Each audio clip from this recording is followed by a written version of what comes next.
I'm in middle school. As I walk into Mr. Vogel's biology class, I gag from the stench of formaldehyde and dead frogs. Good morning, class. Would you find the chair? Next to the amphibians, yes, yes. We call him Nazi Vogel, I'm not sure why. Today is dissection day, and it's also the day I will propose to Erica Steinberg. She's already a C cup, and I've heard her bragging to her friends. Whatever, I've granted second base on several occasions. There's been David, Eli, and Moisha like 3 times. I almost let him steal third, so whatever, bitches.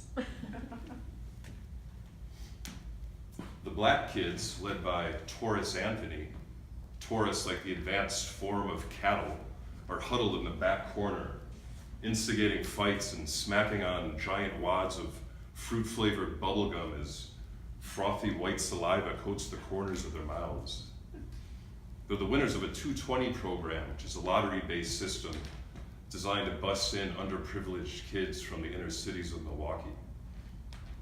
The Jews are assembled in the opposite end, analyzing baseball stats and discussing which lavish country clubs are best for bar mitzvah receptions as they dig for bits and pieces of fruit roll-ups lodged in their teeth, held together by braces and dental retainers. I quickly grabbed the open chair next to Erica. My plan, to ask her to go steady over frog legs.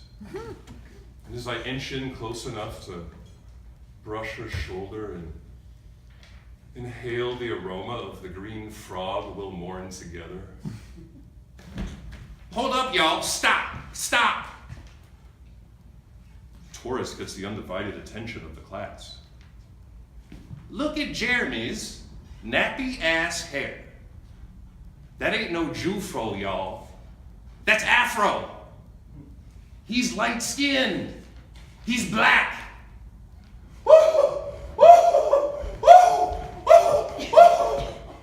The class is in stitches. The blacks, the Jews, Erica, even Nazi Vogel. My parents always told me I was Jewish. And for a split second, I'm rising to the ceiling like in Willy Wonka when Charlie and Grandpa drink fizzy lifting drinks and gracefully ascend with the bubbles, only to be almost chopped to bits by the blades of a giant fan.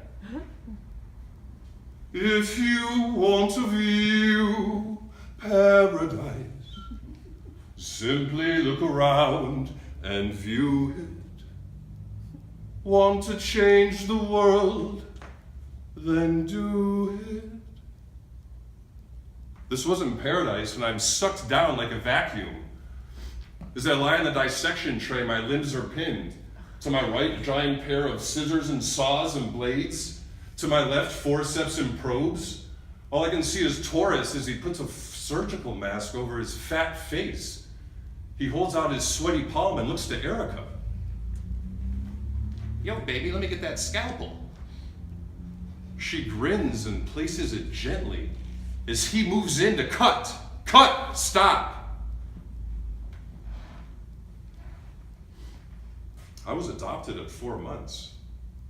Could I be black? That's impossible. Ever since the divorce, my father would always hold a Shabbat dinner. And just last week, my little brother, he leapt out of his chair. Papa, I'm gonna sing Kiddush tonight, please. My father stood up and looked me dead in the eyes. Tonight is different than all other nights. He liked to elongate certain words. Jeremy, you shall sing Kiddush.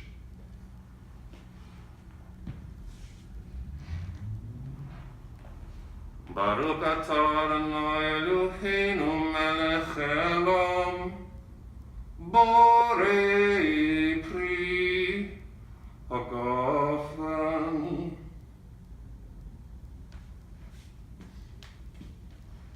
Should I have been rapping the Kiddush? Baruch atah Adonai Eloheinu melech chelom, chelom, borei, pri, hagafen? I am dark complected. Maybe I have Indian roots.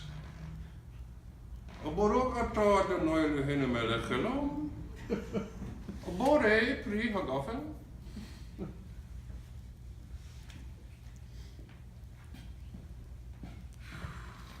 Ever since I was a kid, all I could think about was the Reuben sandwich.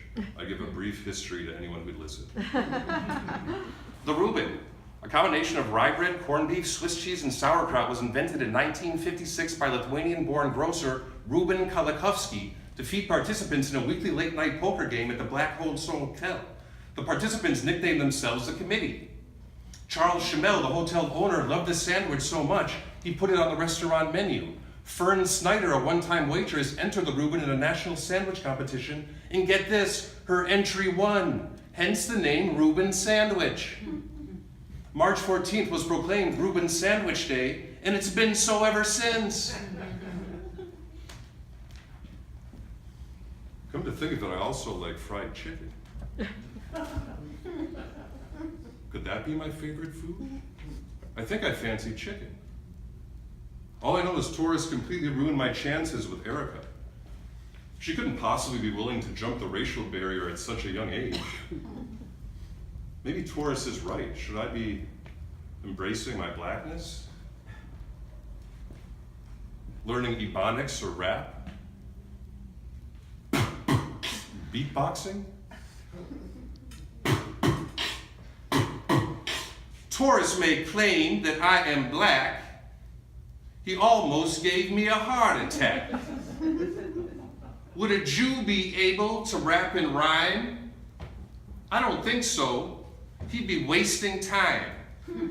So I call Erica on the phone. Her father picks up and he says, she's not home. He says, who's this? And I said, Jermaine? It was actually pretty good. Come on now, let's do this. Come on.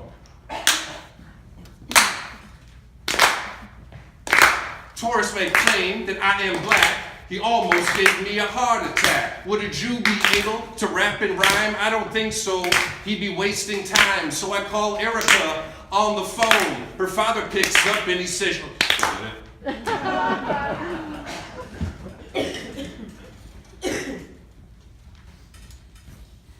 Terry, my adoptive mother, is a bit of a Jap. That's Jewish-American princess.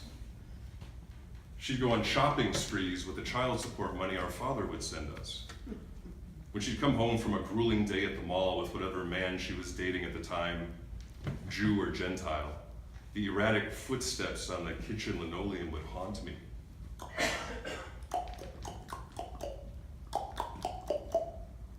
The tempo would become steady and increase as she'd close in on my bedroom door.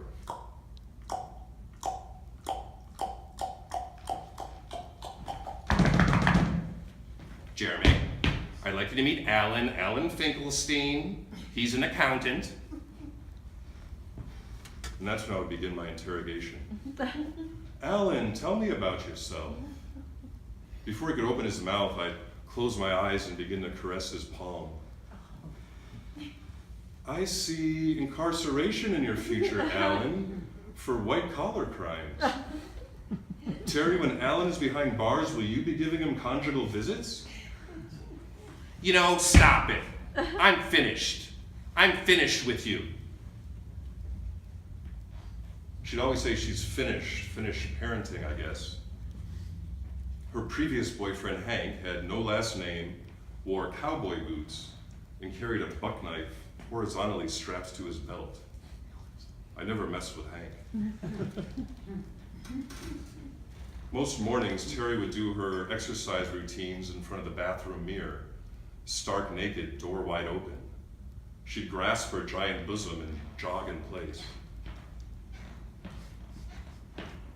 In 10-second intervals while singing along to Phil Collins while it blasted through the bathroom boombox. Billy, won't you lose my number? 'Cause you're not anywhere. that I can't find you. Oh, now, Billy.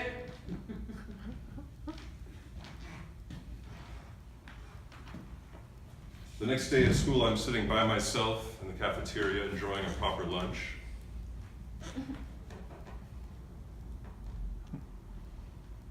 When lo and behold, hi, Jeremy. So, Taurus says he's going to kick your ass after school today. Are you going to fight him? Yeah, after school.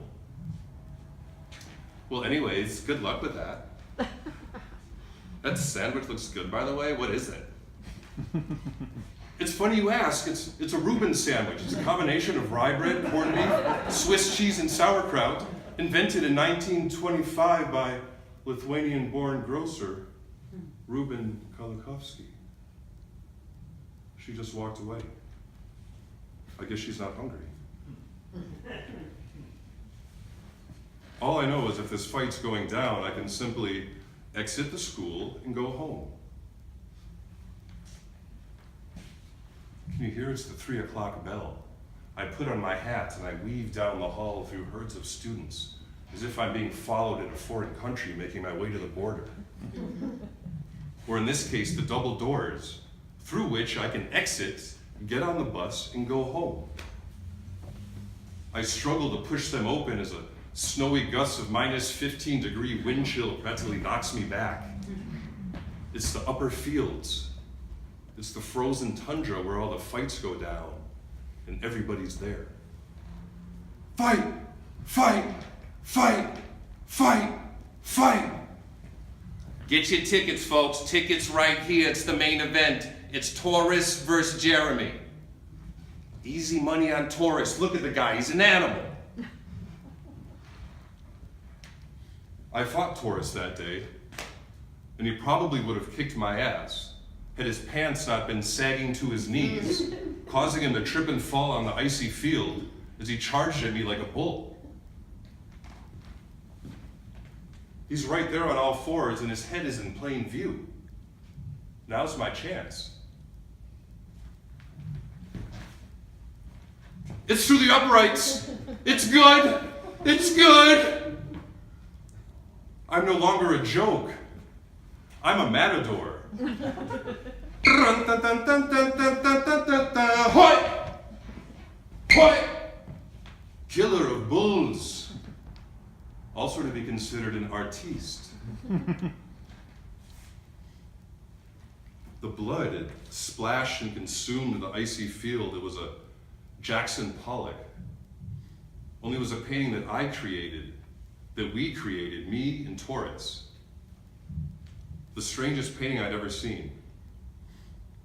And for a split second, I felt close to Taurus, closer than ever. Erica fought her way through the crowds to congratulate me, I guess, as they began to chant, Jeremy, Jeremy, Jeremy.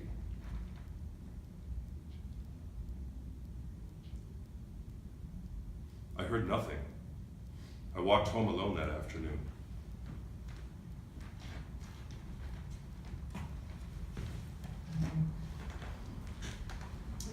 Being adopted and not knowing my birth mother has been a mind fuck my entire life. I still haven't found my true love. Maybe there's some type of connection there. Studies have shown we tend to choose a romantic partner that is similar to that of our opposite sex parent, which makes it almost impossible for me to find my perfect wife/mother. I suppose I've been searching for her my entire life, searching for it, this mother figure, seeking this being that embodies the qualities of an idealized conception.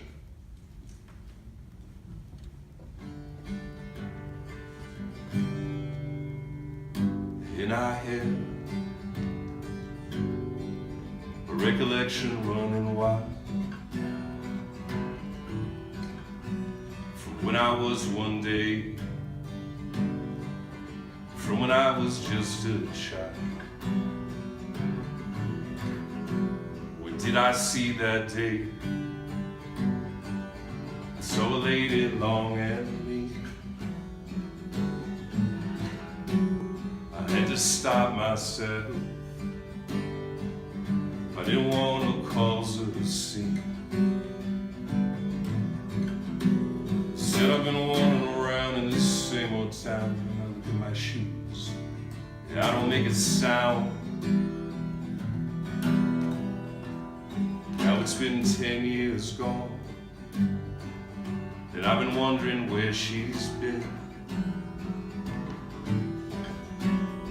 Is she married with a baby? Does she have some next of kin?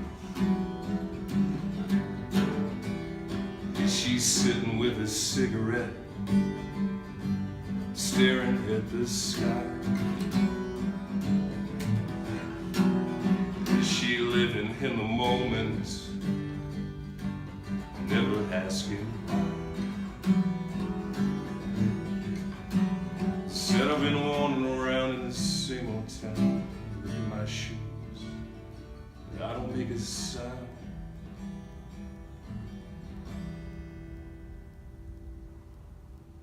I wrote that song years ago, and only recently have I realized what it's about. It's about her.